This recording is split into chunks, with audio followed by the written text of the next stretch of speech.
Assalamualaikum, apa khabar anak-anak? Hari ini kita akan belajar sains tahun 5 yang bertajuk ciri.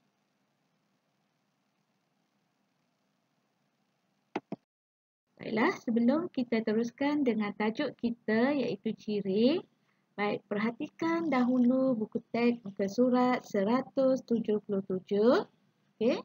Hari ini kita cuba berpantun terlebih dahulu, okey. Perhatikan gambar yang ada pada buku teks muka surat 177. Okey, jom sama-sama kita berpantun. Bersukaria dengan rakan, bermandi-manda di kolam Pak Karim. Wahai rakan, sila nyatakan, apakah tiga keadaan jirim? Pelampung terapung berisi udara, guna bergilir dengan rakan. Ciri jirim tidak serupa, cubalah rakan tolong ceritakan. Awan mendung pada petang hari, bawa petanda hari hendak hujan. Jirim berubah tanpa disedari. Bolehkah rakan bantu terangkan? Baiklah, sekarang kita lihat tajuk kita hari ini iaitu jirim. Okay, perhatikan gambar situasi di bawah. Okay, terdapat kanak-kanak bermain, bermandi-manda dan juga mengambil gambar pemandangan di tepi pantai. Okay. Cikgu percaya anak-anak pernah pergi ke pantai untuk berkelah bersama keluarga. Okay. Jadi dalam situasi berikut, okay, kalau kamu perhatikan terdapat banyak objek yang terdapat di dalam gambar tersebut. Baik, jadi hari ini kita akan teruskan dengan tajuk jirim. Okay, apa itu jirim? Okey, jirim wujud di sekeliling kita. Okay, jirim ialah bahan yang mempunyai jisim dan memenuhi ruang. Okay, semua hidupan dan bukan hidupan terdiri daripada jirim. Okay, apakah keadaan jirim yang wujud di persekitaran kita? Okay, mari kita perhatikan situasi di bawah. Okay, cikgu harap anak-anak dapat memerhatikan apakah situasi yang diberikan dalam gambar rajah pada muka surat 178. Okay. Baik.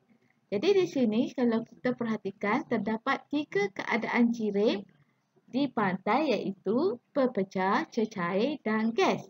Okay. Apa itu pepecah, cecair dan gas?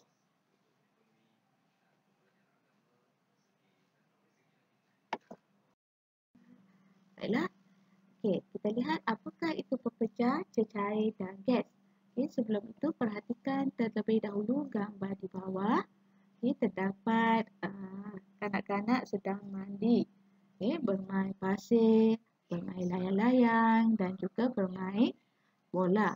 Okey, dan ada yang sedang mengambil gambar. Okey, sekarang cuba lihat satu contoh di sini iaitu okey, gambar seorang kanak-kanak sedang bermain air.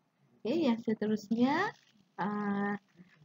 seorang kanak-kanak wanita bermain pasir. Okay, dan yang ketiga, kanak-kanak bermain layang-layang.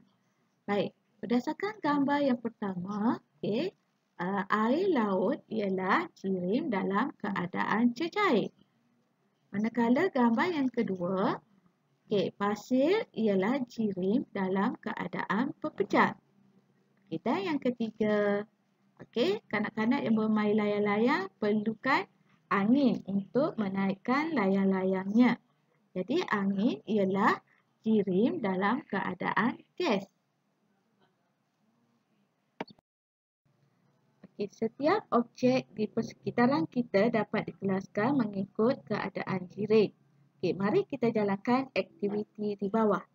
Berdasarkan rajah pada muka surat 178 tadi, maka dapatlah kita kelaskan keadaan jirim kepada tiga iaitu pepecah, cecair dan juga gas.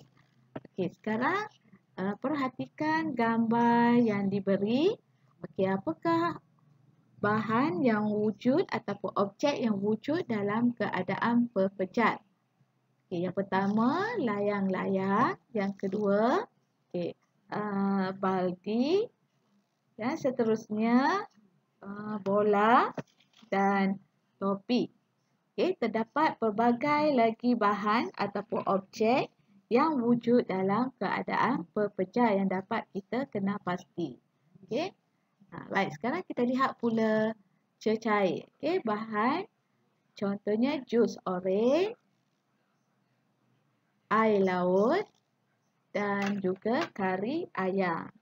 Dan banyak lagi contoh-contoh lain yang boleh kamu kenal pasti. Okey, yang ada di persekitaran kita. Okey, seterusnya gas. Okey, apakah contoh gas yang terdapat dalam gambar? Okey, udara, awan dan juga angin. Jadi cikgu harap anak-anak telah faham dengan keadaan jirim yang telah kita pelajari tadi.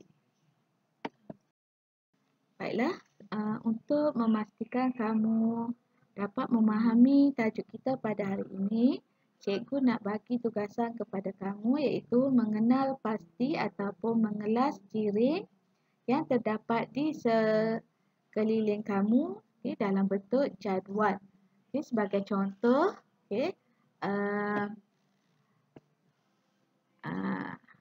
perhatikan gambar ataupun perhatikan objek yang ada di dalam kelas kamu.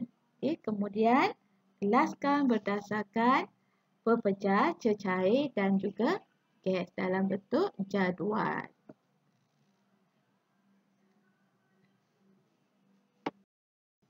Okey, ini gambar yang menunjukkan situasi ataupun gambar di dapur. Okey, jadi berdasarkan objek yang ada di dapur, cuba kelaskan kepada pepecah, cecair dan gas.